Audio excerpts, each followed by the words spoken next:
जास्त दिसत आहे।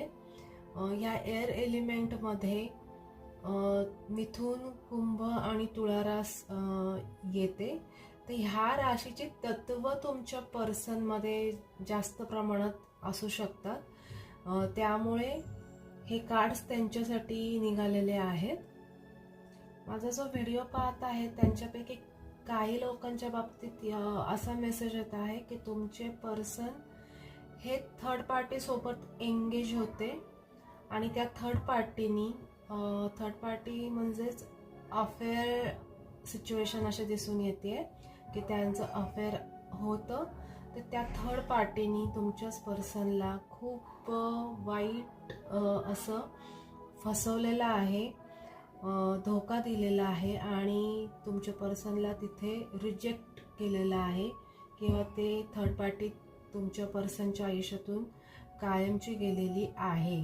तीव्र जाणीव झालेली आहे, त्या फिलिंग्स ते समजू शकलेले आहेत की आपण किती चुकीचं वागलेलो आहोत तुमच्या बाबतीत, असं ते विचार करत आहे की तुमच्या बाबतीत तुमचे पर्सन किती चुकीचे वागलेले आहेत, तुम्हाला किती त्रास दिलेला आहे, किती मानसिक त्रास दिलेला आहे, त्यांनी किती तुम्हाला अपमानित केलेलं आहे, किती तुम्हाला रिजेक्शन फील करून दिलेलं आहे, तुम्हाला समजून घेतलेलं नाही आहे, प्रत्येक वेळेस तुमच्यावर अविश्वास दाखवून तुम्हाला वाईट साईड बोलत होते ते। ह्या सगळ्या गोष्टी त्यांना ह्या पास्ट लाईफमधल्या आठवत आहेत। तर त्यामुळेच ते रिग्रेट फील करत आहे या सर्व गोष्टींमध्ये आणि खूप बारकाईने विचार करत असल्यामुळे या सर्व गोष्टींचा त्यांना त्यांच्या चुका लक्षात आलेल्या आहेत आणि ते आता पूर्ण मनापासून तुमच्याकडं येण्याचा विचार करत आहेत। तो नुसता विचार न करता ते ॲक्शन घेतील लवकरात लवकर गाईज।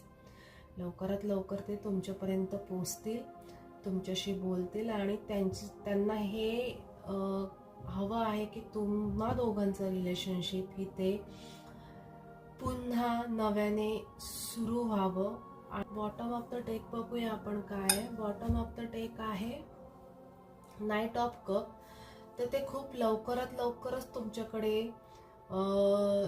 प्रेमाचा एक म्हणतो ना खूप सुंदर असा प्रस्ताव घेऊन येणार आहेत तुमच्याकडे आणि तेही खूप लवकरात लवकर।